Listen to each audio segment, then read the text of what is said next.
Welcome back to your own YouTube channel একাগ্রতা classes. তোমরা যারা সেমিস্টার 3 এমডিসি কোর্সের স্টুডেন্টস আছো আন্ডার ক্যালকাটা ইউনিভার্সিটি এবং তোমাদের সিসি3 সাবজেক্ট হিসাবে হিস্ট্রি তথা ইতিহাস আছে, তাদের জন্য আজকের এই ভিডিওটি অত্যন্ত গুরুত্বপূর্ণ। এই ভিডিওটিতে আমি লাস্ট মিনিট তোমাদের কয়েকটা মাত্র প্রশ্ন বলে দেবো, যেগুলো করে গেলে তোমরা তোমাদের পরীক্ষায় 100% কমন পাবে।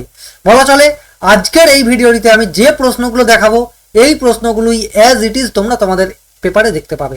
বোঝা গেল? কাজেই ভিডিওটি শুরু থেকে শেষ পর্যন্ত মনোযোগ সহকারে দেখো অ্যান্ড অবশ্যই চ্যানেলটিকে সাবস্ক্রাইব করবে এবং বন্ধুদের সঙ্গে শেয়ার করবে। ঠিক আছে, দেখো তোমাদের পেপার প্যাটার্নটা কি থাকবে। পেপার প্যাটার্ন হচ্ছে তোমাদের সবথেকে প্রথমে তোমাদের 6টা 5 নম্বরের প্রশ্ন দেওয়া থাকবে। এখান থেকে লিখতে হবে যে কোনো 3টের উত্তর, অর্থাৎ এখান থেকে আমাদের 15 মার্কস কভার হবে। নেক্সট তোমাদের এখানে দেওয়া থাকবে কটা প্রশ্ন, দেখো এখানে তোমাদের 4টে প্রশ্ন দেওয়া থাকবে। কত নম্বরের? 10 নম্বরের। এখান থেকে লিখতে হবে যে কোনো দুটো। বোঝা গেল? তারপরে এখানেও তোমাদের 4টে প্রশ্ন দেওয়া থাকবে, লিখতে হবে কটা? যে কোনো দুটো। বোঝা গেল? এগুলোর মান কত? 20, অর্থাৎ এখান থেকে তোমাদের 40 নাম্বার, এখান থেকে 20 নাম্বার, অর্থাৎ 60 + 15 হচ্ছে তোমাদের টোটাল কত? 75। বোঝা গেল? দেখো এবারে তোমরা যারা এখনো পর্যন্ত কোনো কিছুই পড়োনি, যে প্রশ্নগুলো আমি মার্ক করব সেগুলো তো পড়বেই, ঠিক আছে। আর যারা অলরেডি পড়েছো, হয়তো দেখা যাচ্ছে যে আজকের এই ভিডিওতে যে প্রশ্নগুলো বলছি সেগুলো তোমাদের করা নেই, তারা কি করবে? জাস্ট এগুলো একবার দুবার করে রিড করে নেবে। ঠিক আছে, তোমরা যেগুলো পড়েছো সেগুলো জাস্ট রিভাইজ করবে আর এগুলো জাস্ট একটু রিড করে রাখবে। বোঝা গেল? কারণ এগুলো চক করে তোমরা আবার সেগুলো যেন ছেড়ে দিও না। দেখো তোমাদের 5 নম্বরের আমি মোটামুটি তোমাদের যেহেতু 6টা প্রশ্ন দেওয়া থাকবে, ঠিক আছে, আমি 6টাই মোস্ট ইম্পর্টেন্ট বলবো, যেখান থেকে 3টে তোমরা কমন পেয়ে যাবে। তারপরে 10 নম্বরের মোস্ট ইম্পর্টেন্ট 4টে প্রশ্ন বলবো এবং 20 নম্বরের তোমাদের মোস্ট ইম্পর্টেন্ট 4টে বলবো। অর্থাৎ 20 নম্বরের 4টের মধ্যে থেকে 2টো কমন পাচ্ছ, 10 নম্বরের 4টে পড়লে 2টো কমন পাচ্ছ এবং 20 নম্বরের 6টা পড়লে 3টে কমন পেয়ে যাচ্ছ, আবার 6টাও পেয়ে যেতে পারো। বোঝা গেল? দেখো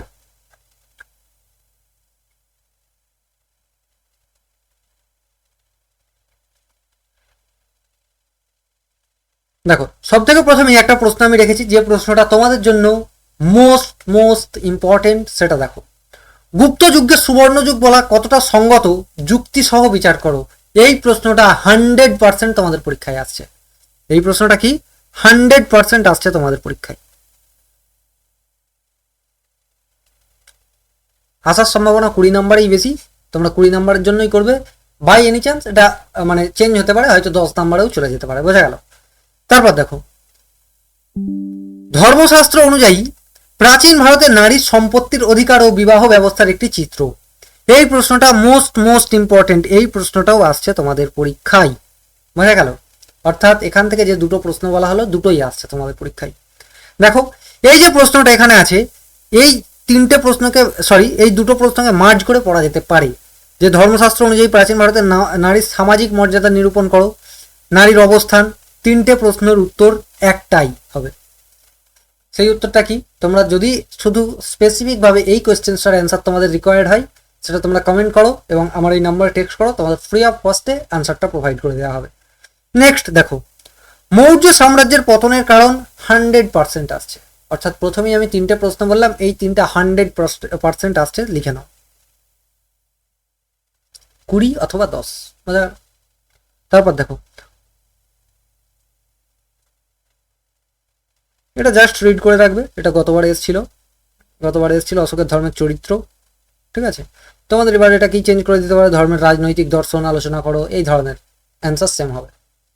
নেক্সট দেখো প্রাচীন ভারতে শূদ্র ও অস্পৃশ্যদের স্থান নির্ণয় করো। এটা দেখো 2019, 2022, 2024 এবং আর আসছে 2025 CC3, অর্থাৎ তোমাদের ক্ষেত্রেও এটা আসছে। এটা কত নম্বরে আসবে? এটা 10 নম্বরে আসবে 100%। 10 নম্বরের। বোঝা গেল? নেক্সট কুষাণ সম্রাট কনিষ্কের রাজনৈতিক ও সাংস্কৃতিক কৃতিত্বের বিবরণ দাও।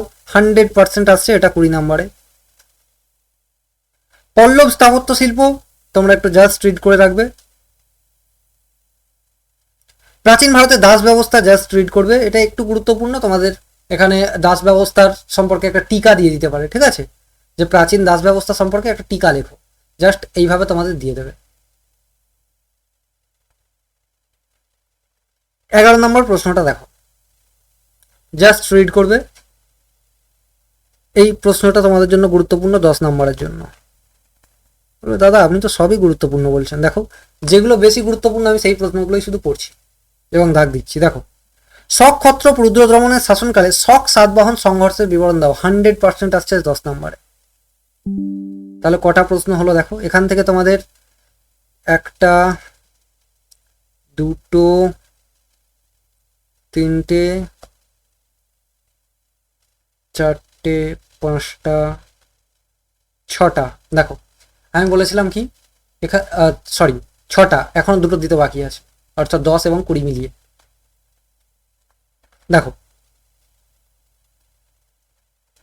রোম ভারত এই বাণিজ্য, এটা একটু দেখে রাখবে, গুরুত্বপূর্ণ। হ্যাঁ, জাস্ট রিড করবে। এটা 7 নম্বর দিতে পারো তোমরা। Just read, most important. Gupta যুগকে ভিত্তিভূমি যুগ বলে কেন চিহ্নিত করা হয়? তোমাদের হয় ওটা আসতে পারে, নাহলে গুপ্তোত্তর যুগে ধর্মীয় গোষ্ঠী হিসেবে তন্ত্র প্রথার গুরুত্ব। এটা এই দুটো প্রশ্ন থেকে একটা আসবে, সব থেকে বেশি গুরুত্বপূর্ণ 13 নম্বরটা। বোঝা গেল? দাস ব্যবস্থা এটা অলরেডি ওপরে হয়ে গেছে, এখানে আর দেওয়ার দরকার নেই। ব্যাস, এই কয়েকটা প্রশ্ন, অর্থাৎ ওভারঅল আমি 7টা বা 8টা প্রশ্ন বললাম। বলেছিলাম কি 10 নম্বরের 4টে বলবো, 20 নম্বরের 4টে বলবো, তো টোটাল 8টা বলে দিলাম, তোমরা করে নেবে। এবার কোনটা কোনটা 20 নম্বরের করবে, 20 নম্বরের গুলো এইগুলো করবে, যেগুলো আমি 10 সেগুলো লিখেই দিয়েছি, সেগুলো করে নেবে। আমরা 5 মার্কসের জন্য আসছি। এখানে দেখো এক্সট্রা কোয়েশ্চেন্স কিছু আছে, চাইলে দেখতে পারো, নাহলে ছেড়ে দেবে। অজান্তা গুহাচিত্র, এটা তোমরা সংক্ষিপ্ত টিকা 5 মার্কসে করবে, 100% আসছে এটা। আই থিঙ্ক 5 মার্কসে আমি রেখেছি এটা। দেখো 5 মার্কসে একটা তোমাদের জন্য খুব গুরুত্বপূর্ণ অজান্তা গুহাচিত্র, আর একটা হচ্ছে কি পল্লব হস্তশিল্পের পরিচয় দাও। এই প্রশ্নটাও মোস্ট ইম্পর্টেন্ট তোমাদের পরীক্ষার জন্য।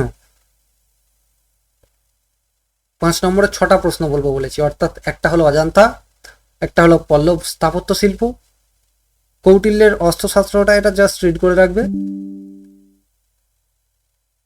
এখান থেকে আর তোমরা করবে হচ্ছে সমুদ্রগুপ্তের গ্রহণ মুখ্য অনুগ্রহ নীতি কি ছিল, বা একটা টিকা লেখো, গুরুত্বপূর্ণ, এটা করবে। সঙ্গম সাহিত্য করতে হবে, মোস্ট ইম্পর্টেন্ট। অগ্রহার ব্যবস্থা সম্পর্কে একটি সংক্ষিপ্ত টিকা, মোস্ট ইম্পর্টেন্ট। গান্ধার শিল্প দেখতে হবে। অ্যান্ড এখান থেকে তোমরা দেখে নেবে কি আর একটা প্রশ্ন দেখবে, প্রাচীন ভারতের বর্ণ জাতি, এটা তোমাদের ক্ষেত্রে আবার এটা রিপিট হওয়ার সম্ভাবনা বেশি। ব্যাস, এই কয়েকটা প্রশ্ন দেখো, বলে দিলাম 1 2 3 4 5 6, টোটাল 6টা আমি ইম্পর্টেন্ট বলবো বলেছিলাম, 6টা বলে দিলাম। বলবে দাদা বাকিগুলো কি তাহলে পড়বো না? আচ্ছা, এখান থেকে এইটাও দেখে নেবে, শক শাসক রুদ্র,